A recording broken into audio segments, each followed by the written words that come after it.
Bonjour, c'est Pierre Delovin-Fosse du blog des leaders. Et aujourd'hui, je suis avec Michel de Monceau. Bonjour Michel, Bonjour Pierre. de la société Accent, près de Liège, à Barchon exactement. Alors Michel, est-ce que tu peux nous expliquer, Accent, c'est quoi? Qu'est-ce que vous faites? Combien vous êtes? Voilà. Depuis quand vous existez? Voilà. Quel programme. Quel Accent, programme? c'est d'abord une magnifique aventure qui existe maintenant et qui a démarré il y a 20 ans, un peu plus de 20 ans. Notre métier de base, c'est la formation en langue. Donc nous animons des formations en entreprise. Donc on est vraiment spécialisé dans le B2B, avec comme caractéristique principale le fait que on se préoccupe de l'aspect long terme de la formation. Habituellement, quand on suit une formation, on va apprendre toute une série de choses qu'on va être capable de mobiliser. Par contre, que se passe-t-il après 4, 5, 6 mois? On a souvent beaucoup perdu. Et donc ici, on a développé des techniques, on a développé des outils pour nous permettre de finalement d'avoir un effet durable dans ce que l'on apprend. Et c'est ce qui fait une de nos différences. Ça, c'est notre métier de base. À côté de ça, on a d'autres métiers comme l'évaluation des compétences. Mais le métier principal, c'est la formation. Et on le fait avec une équipe, donc une équipe de 70 personnes, Ok. 60 formateurs et une dizaine de personnes qui travaillent ici dans la gestion des projets, des différents projets de formation. Et Accent est une société qui a été créée quoi, il y a 6 mois, il y a 10 Alors, ans. Accent est une société donc, qui existe depuis plus de 20 ans, Ok. que j'ai créée avec la personne qui est aujourd'hui responsable pédagogique, et que nous avons créée parce que nous souhaitions, nous venions tous les deux du monde de l'enseignement, et nous avons souhaité finalement faire un métier qui est un métier passionnant, qui est le fait de donner des formations et d'apprendre à découvrir d'autres cultures. Donc nous avons souhaité le faire avec les conditions que nous pouvons gérer, et c'est ce que nous faisons depuis plus de 20 ans maintenant. Ok. Alors si je te vois aujourd'hui, et les internautes le savent, moi ce qui m'intéresse c'est des gouvernances alternatives. Mhm. Si je te vois aujourd'hui, c'est parce qu'au mois de juin, il y a eu vraiment un tournant en termes de gouvernance dans ton entreprise. Est-ce que tu pourrais nous en dire un peu plus? Certainement, certainement. Donc, ce que nous avons décidé au mois de juin, c'est de nous libérer. Alors, libérer est un terme qui est parfois un peu surutilisé.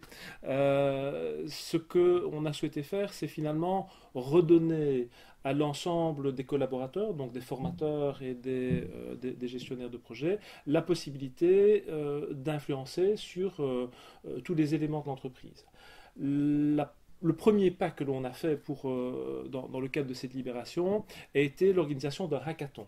Alors, hackathon, ça te dit quelque chose? Bon, Vaguement, je viens du monde ouais, informatique, voilà, donc j'ai déjà entendu, mais je crains voilà, que voilà. Donc, le pas mal hackathon, d'internautes ne savent pas. le hackathon est un événement où on réunit habituellement pendant 2 ou 3 journées, un grand nombre de programmeurs pour que ces programmeurs développent une application. Habituellement, il y a un thème et un des principes, c'est que l'application doit démarrer de rien. Donc, on part vraiment avec une feuille blanche. On définit le type d'application que l'on va développer. Et pendant 48 heures, 72 heures, les personnes vont développer en petits groupes de 5, 6 personnes pour avoir un livrable en fin de hackathon. Donc on a pris ce principe-là et on s'est dit, le matériel pédagogique que l'on utilise quand on donne des formations, donc pour donner des formations, on va utiliser du matériel audio, vidéo, des exercices, des jeux de rôle. Ce matériel-là, qui est un matériel vieillissant, on va le mettre à la poubelle et on va donner la possibilité aux formateurs et aux gestionnaires de recréer du nouveau matériel. Donc pendant 2 jours, on s'est isolé dans un moulin de la région liégeoise et l'objectif était de redévelopper notre matériel pédagogique, Ok. non pas en disant nous, gestionnaires, responsables pédagogiques, nous sommes détenteurs de la bonne manière de développer ce matériel, mais nous allons donner aux formateurs, qui sont finalement ceux qui sont confrontés aux participants, qui sont confrontés aux difficultés rencontrées par les participants, on va leur donner la possibilité de créer de toutes pièces le matériel que eux souhaitent avoir pour pouvoir donner cours. Ok. Et ce hackathon a réuni plus de 35 personnes et était un succès en termes de cohésion d'équipe et en termes de, finalement, de prise de responsabilité et d'autodétermination. Un peu moins en termes de résultats, puisque les documents que l'on escomptait n'étaient pas, en tout cas en termes de volume, à la hauteur de ce qu'on attendait. Mais ensuite, le mouvement créé lors du hackathon a continué et des groupes de travail ont continué à travailler et continuent encore maintenant, à développer du matériel avec des projets. Et chaque semaine, il y a plusieurs documents pédagogiques qui sortent de ces différents groupes de travail. Et là, tu t'es attaqué, je dirais, à tout ce qui est évolution des outils utilisés Tout pour à la fait. formation. On n'est pas encore tout à fait au niveau de la direction de la boîte. Quand Non. tu parles de libérer, là, c'est une petite Alors, partie. C'est une petite partie et je pense que j'aimerais bien revenir sur la notion de libérer. Je ne nous vois pas comme une entreprise libérée, on n'est qu'au début du processus, donc on a fait nos premiers pas au mois de juin, donc la route est encore longue. Je nous vois plus comme une entreprise équitable, ou en tout cas qui vise l'équité et qui vise aussi la possibilité pour les personnes de s'épanouir. Ça se fait aussi au niveau ici de l'équipe de gestionnaires. Alors, les gestionnaires, on les appelle, enfin, on se nomme serviteurs. Donc, nous sommes au service d'abord de nos clients, bien sûr, mais nous sommes au service également des formateurs qui interviennent chez nos clients. Nous sommes au service mutuellement l'un de l'autre. Et moi, je suis au service des personnes qui sont au service. Donc, le serviteur des serviteurs. Je suis le serviteur des serviteurs, ça va être du servant leadership, qui est une tendance, et qui est quelque chose, enfin, qui, moi, m'a toujours, comment vais-je dire, énormément plu parce que mes collaborateurs, mes collègues, pour pouvoir faire leur métier, elles ont besoin de soutien, elles ont besoin d'aide. Et je pense que c'est aux dirigeants de fournir cette aide pour justement qu'elles puissent être épanouies. Qu'elles puissent avoir, je dis elles parce qu'en fait il s'agit principalement de femmes, mais donc qui ait cet épanouissement personnel, ce développement personnel, et qu'il y ait aussi cette possibilité de décider finalement ce que je fais par rapport à mon métier. Donc il y a une très grande liberté qui est donnée et une recherche du bon modèle d'épanouissement, et là on utilise beaucoup les théories du flow, donc de trouver vraiment ce qui va permettre à la personne de trouver son flow, son flux, et de s'épanouir, de se développer au sein de la société. Ok. Et en termes de décision à ce moment-là, est-ce que pour l'instant c'est toujours toi qui décides? Ou bien... Oui, mais de moins en moins. De moins en moins. De moins en moins.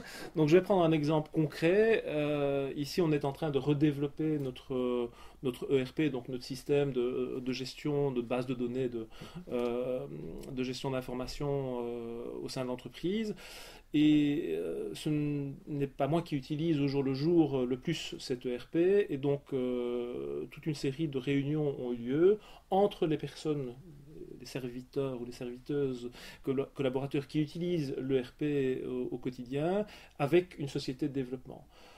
À un certain moment, je vais intervenir pour signer le chèque ou pour signer le bon de commande, mais toutes les décisions et les choix qui auront été faits par les personnes qui vont utiliser le nouvel ERP et qui sont confrontées aux situations qu'elles rencontrent avec leurs clients, avec les formateurs. Donc, ils sont finalement les meilleures personnes pour décider de l'outil et de la manière dont cet outil va fonctionner dans le cadre de leur travail et finalement pour leur permettre de gagner du temps.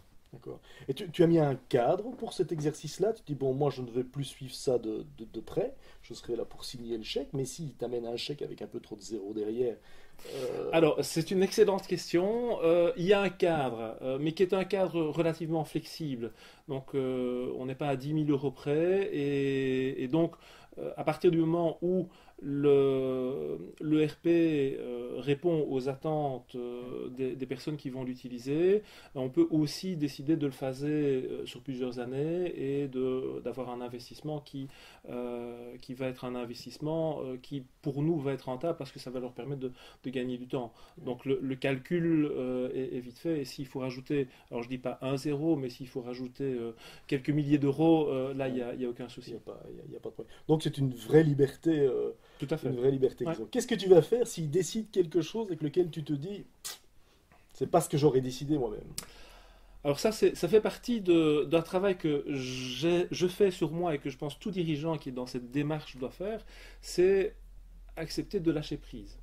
Par rapport à sa manière de voir le travail effectué, par rapport aux décisions qui sont prises, et de se dire que fondamentalement, si les décisions sont prises par des personnes qui ont l'expérience, qui travaillent au quotidien sur les problématiques sur lesquelles elles vont devoir décider, qu'elles vont au final prendre la bonne décision. Ce ne sera certainement pas la décision que moi j'aurais prise, mais c'est une bonne décision pour l'entreprise. À partir du moment où ces personnes voient le bien commun de l'entreprise comme l'objectif à atteindre. Donc elles sont elles-mêmes finalement à la décision par rapport aux décisions qu'elles prennent, mais si ces décisions sont prises en tenant compte du bien commun de l'entreprise, je pense qu'au final, elles feront toujours des bonnes décisions. Et donc, c'est accepter que les décisions qui sont prises ne sont pas les décisions que moi ou que la responsable pédagogique aurait prises, mais que ce sont quand même des bonnes décisions. Et je pense que ça, c'est une étape très difficile à franchir. Ouais. Quand on a été dans une gestion basée un peu sur le contrôle, c'est pour moi en tout cas quelque chose où je dois travailler encore. Donc je n'y suis pas encore. Hein. Justement au niveau du contrôle, évidemment quand on contrôle, on va un peu à l'inverse du modèle. Et là, petit à petit, tu lâches le contrôle ou tu t'as lâché tout à fait ou... Alors, je le lâche petit à petit, ça c'est vrai. C'est quelque chose qui se fait, je pense, pas à pas, de la même manière que la démarche de libérer l'entreprise. On a fait un pas, deux pas, on connaît la troisième étape, on a une vue sur ce que la quatrième étape pourrait être, mais on le fait vraiment pas à pas, en se donnant la possibilité de se remettre en question, de dire bah oui, on a fait ça comme ça a bien marché, tant mieux, ça n'a pas bien marché, ben, utilisons cette expérience pour revenir et se reposer des bonnes questions. Donc c'est un processus qui se fait vraiment pas à pas. Au niveau du contrôle, je pense que voilà, mon objectif c'est de laisser les collaborateurs décider par rapport à leur sphère finalement d'autorité et au final si chaque collaborateur peut s'autodéterminer, peut trouver son développement personnel dans ce type de relation qu'ils ont les uns avec les autres, moi, ça me convient très très bien. Mais voilà, je pense que c'est un processus qui va se faire sur plusieurs mois, voire certainement plusieurs années. Alors, qu'est-ce que tu as fumé en fait? Parce que pendant 20 ans, ça a bien fonctionné ta boîte, ça a l'air de vous être fait une belle croissance et tout. Et puis tout d'un coup, là, au mois de mai, tu bois quelque chose, tu fumes quelque chose et tu décides de tout changer? Alors non, non. Comment ça s'est passé? C'est vrai que c'est un travail, ou en tout cas une réflexion qui est là depuis plusieurs années, qui vient principalement d'une association qui s'appelle l'APM. APM, c'est l'Association pour le progrès du management, qui est en fait une association qui regroupe en club des dirigeants d'entreprise avec une fois par mois une thématique qui est abordée. Lors des thématiques abordées il y a maintenant 2-3 ans, j'ai eu la chance de pouvoir croiser le chemin de Isaac Getz, qui nous a expliqué sa vision de l'entreprise libérée en donnant quelques exemples. Et je dois dire que c'est là où le premier franc est tombé, où je me suis dit, ah oui, il est possible d'avoir des entreprises où les collaborateurs sont heureux de faire leur travail, où finalement ils définissent eux-mêmes la manière dont le travail va être fait, en tenant compte bien sûr des autres. Et donc je me suis dit, ok, là il y a quelque chose. J'ai commencé à lire et à un certain moment, au début de cette année, je me suis dit, ok, bon, là maintenant tu tu y réfléchis depuis plusieurs mois, plusieurs années, bah, il faut sauter, quoi. Il faut se mettre en route. Exactement. Et donc, voilà, c'est ça qui était vraiment le déclic. Ce qui est aussi, c'est que enfin, on est dans un métier qui est relativement traditionnel, puisque donner une formation en langue, c'est quelque chose que on fait depuis longtemps. Ce que nous cherchons à faire, c'est sans cesse innover Ouais. dans les outils, dans les techniques. Et je pense que pour pouvoir innover, il faut avoir été capable d'innover la structure, ou en tout cas la manière de fonctionner. Et si on veut donner cette énergie d'innovation, bah, il faut aussi être capable de se remettre en question et de remettre en question la manière dont on Ouais. fonctionne. Alors vous êtes deux associés. Tout à fait. Vous étiez sur la même longueur d'onde? Disons que c'est plutôt moi qui tire, qui pousse, mais j'ai la chance de pouvoir compter sur une associée qui est aussi très ouverte à ce genre voilà, d'idées, de réflexions, et qui a sans aucun souci embrayé quand je lui ai dit, ben voilà, on va faire un hackathon au mois de juin, et elle était partante tout de suite. Ok. Donc voilà, grâce à cette synergie, on a pu mener à bien cette première expérience. Alors, au niveau des réactions, en fait, l'hackathon, c'était un exercice d'intelligence collective Tout à fait. où tu as vraiment, voilà, pouvez inventer ce que vous voulez, on travaille ensemble. Il y avait, j'avais, je suppose, des coachs, ou je ne sais pas qui Il y avait organisait ça. des personnes qui étaient là et qui s'assuraient du bon fonctionnement des différents groupes de travail.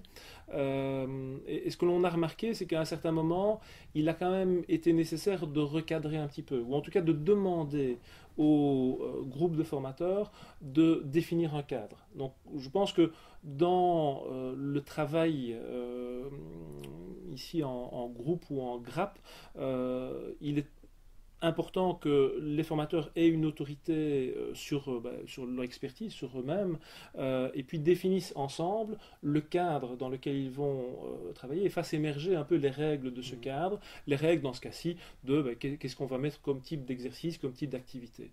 Une fois que ce cadre est défini, ensuite, chaque formateur va contribuer à sa manière à finalement créer du matériel, mais dans d'autres cas, à définir la manière dont lui va fonctionner au sein des formations ou dans le cadre des formations qu'il donne. Donc, il est très important d'avoir un cadre, que ce cadre ait été codéfini par les différentes personnes qui vont finalement devoir l'appliquer, et alors là, on n'y est pas encore, mais je pense qu'on y arrive, qu'il y ait non pas des garants du cadre, mais des facilitateurs qui vont s'assurer que le cadre est respecté. Donc ce n'est plus vraiment une position hiérarchique, c'est plus une personne qui est là en soutien de nouveau, et qui va voir comment au mieux adapter en fonction des situations le cadre qui était défini par les personnes qui sont Faire sur le respecter terrain. les règles, quoi. Faire respecter les règles Qui ont été choisies par qui ont les été gens choisies, eux-mêmes. voilà, Voilà, qui ont été définies par les personnes Ouais, elles-mêmes. ouais. Donc ça, je pense que c'est important. Oui, ce qui est souvent défini comme le rôle du serviteur des serviteurs, comme tu disais, Oui, c'est de vérifier que le cap, le sens de l'entreprise soit respecté exactement. et que les règles aussi soient, Mhm. soient respectées. Quand on reste là-dedans, ben, j'ai envie de dire tout est permis. Tout est permis, tout est permis. Et Et est encouragé. voilà, est encouragé. Et en plus de ça, c'est pas parce qu'une règle a été définie à un certain moment que cette règle doit rester ad vitam aeternam valable. Voilà. Donc c'est aussi se donner la possibilité de remettre en question les règles. Et là, je prends l'exemple du Pont des Arts à Paris. Donc le Pont des Arts, c'est le pont où tous les amoureux décident de mettre un cadenas. Donc voilà, c'est un magnifique symbole. À côté de cela, la mairie de Paris, il y a un an et demi, s'est rendu compte que les 45 tonnes que représentaient les différents cadenas mis bout à bout posaient un problème de stabilité au niveau du pont. Et donc on décidé d'arrêter et de mettre un panneau en interdisant le fait de mettre des cadenas. En fait, d'une certaine manière, c'est ce qui se passe dans les entreprises. Nous mettons des règles, et ces règles, à chaque fois qu'elles sont mises, elles sont mises avec bienveillance et pour obtenir une amélioration au sein de l'entreprise. Mais ce fait qu'à force d'avoir des règles et à force d'accumuler les règles, l'entreprise peut s'alourdir et peut être victime des règles. Ouais. Et donc l'idée aussi, c'est de donner comme message aux formateurs, aux serviteurs, à l'ensemble des collaborateurs, couper les cadenas. Si vous voyez qu'un cadenas est là et vous empêche de faire votre travail, qu'une règle est stupide, ben, n'hésitez pas à le dire. Faites-le et donc nous vous remercierons d'avoir coupé, d'avoir finalement allégé la structure. Mhm. Comment on réagit tous tes collaborateurs? Parce que bon, bah, il y en a qui sont là depuis, je suppose, une vingtaine d'années. Tout à fait. Et puis là, tout d'un coup, le patron, il revient, il a une super idée, il nous fait bosser pendant 2 jours comme des fous, Ouais. en nous donnant à peu près voilà, toute la liberté, Mhm. alors qu'avant, c'était pas comme ça. On dit toujours que dans les entreprises libérées, il y a 30% des gens qui se sentent pas très bien et qui Alors, finissent par partir. en effet. Alors, l'idée, c'est certainement pas de les faire partir. L'idée, c'est d'essayer de les intégrer dans ce processus et de faciliter cette intégration.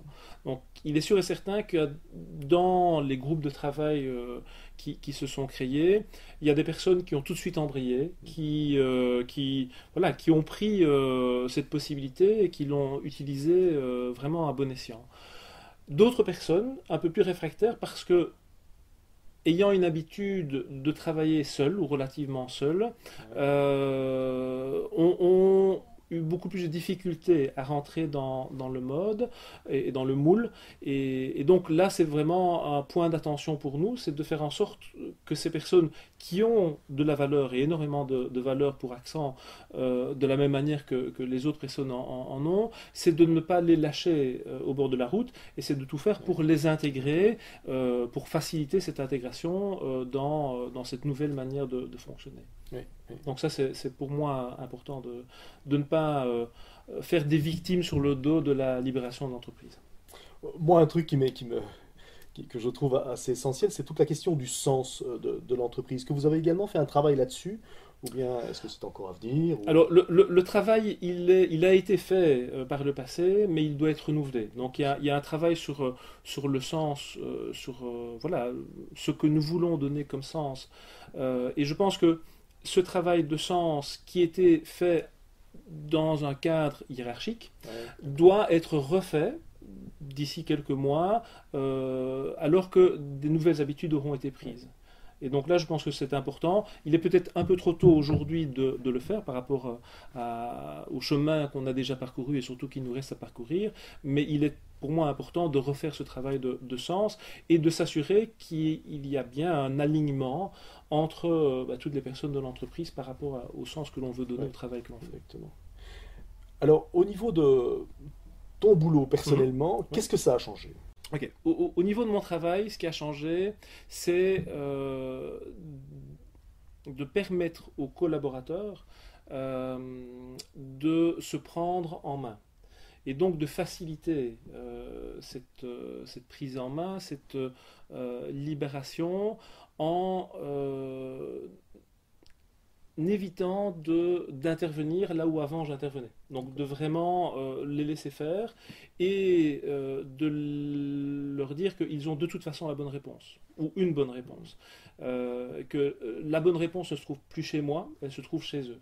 Et donc ça c'est un travail et c'est un travail qui doit encore être fait et devra toujours être fait, je pense. Oui. À terme, une fois que le système Mhm. est bien rodé, que chacun a adopté, j'ai envie de dire, Ouais. cet esprit, ça devrait te libérer beaucoup de temps.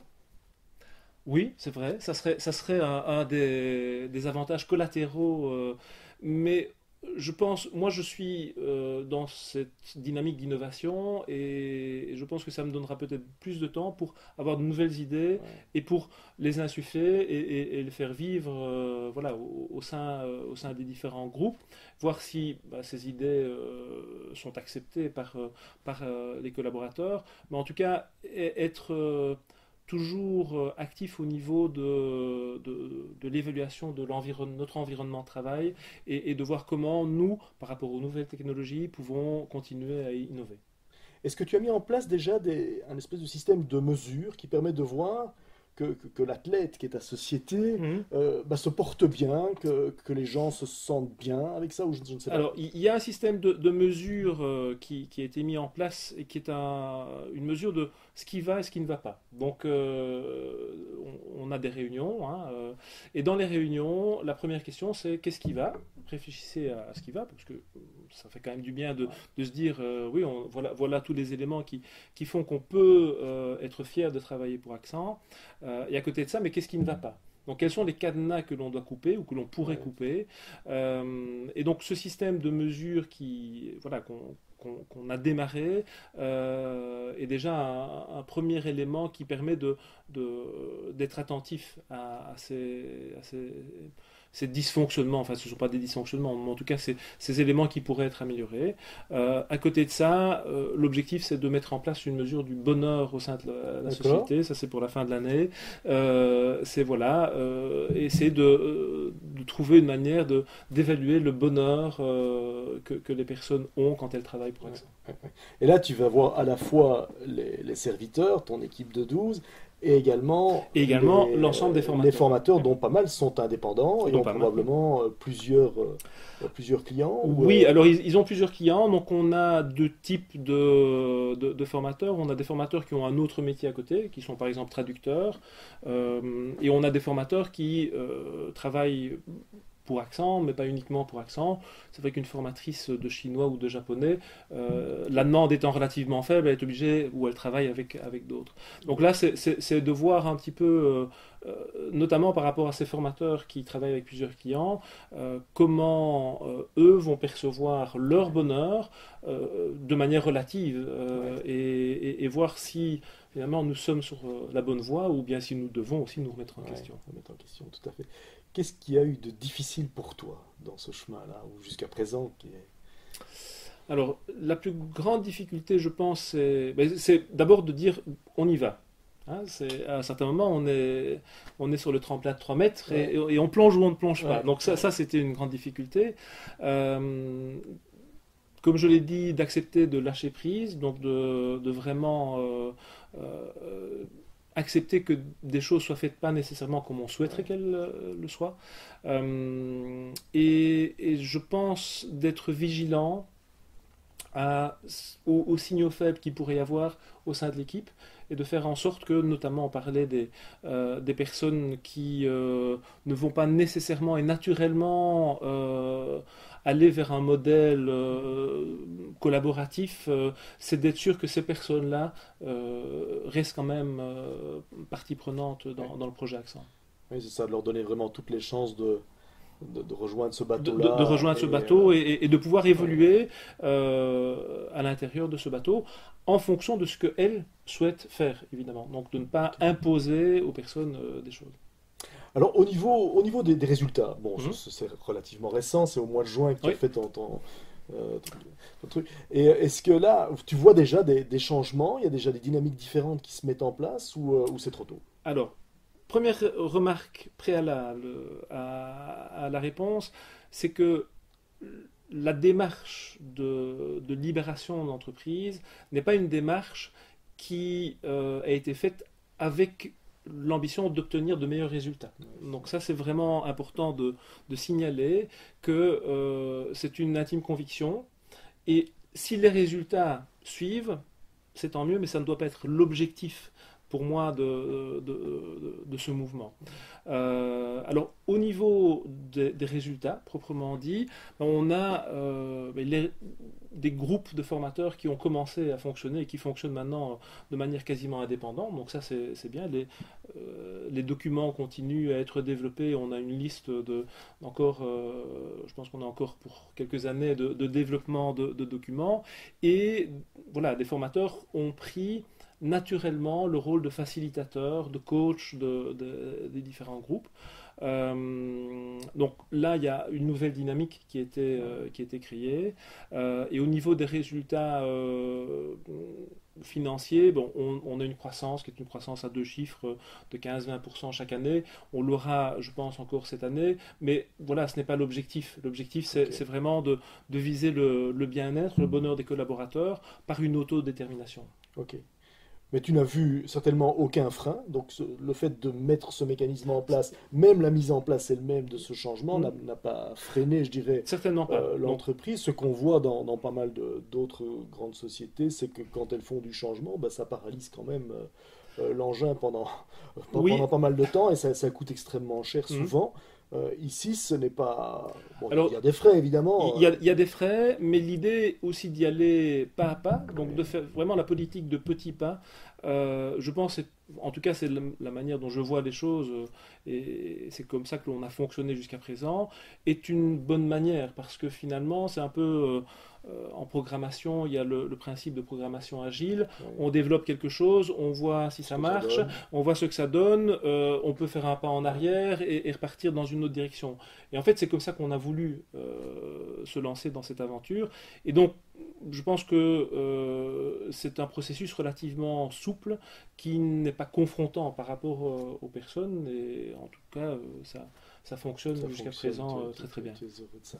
Bah, une dernière question, ce serait, qu'est-ce que tu as envie de dire à tous ceux qui sont aujourd'hui dans la Mhm, situation dans laquelle tu étais jusqu'au mois de juin, je dirais hésitants, qui sentent bien que le modèle hiérarchique actuel mhm, ben, a des limites, ne leur convient plus tout à fait en termes d'épanouissement personnel d'abord en tant que patron, ouais, et qui voient bien aussi au niveau des équipes que ça peut poser mhm. pas mal de problèmes. Qu'est-ce que tu as envie de leur dire pour qu'ils sautent du tremplin de 3 mètres comme tu as fait là, au mois de juin?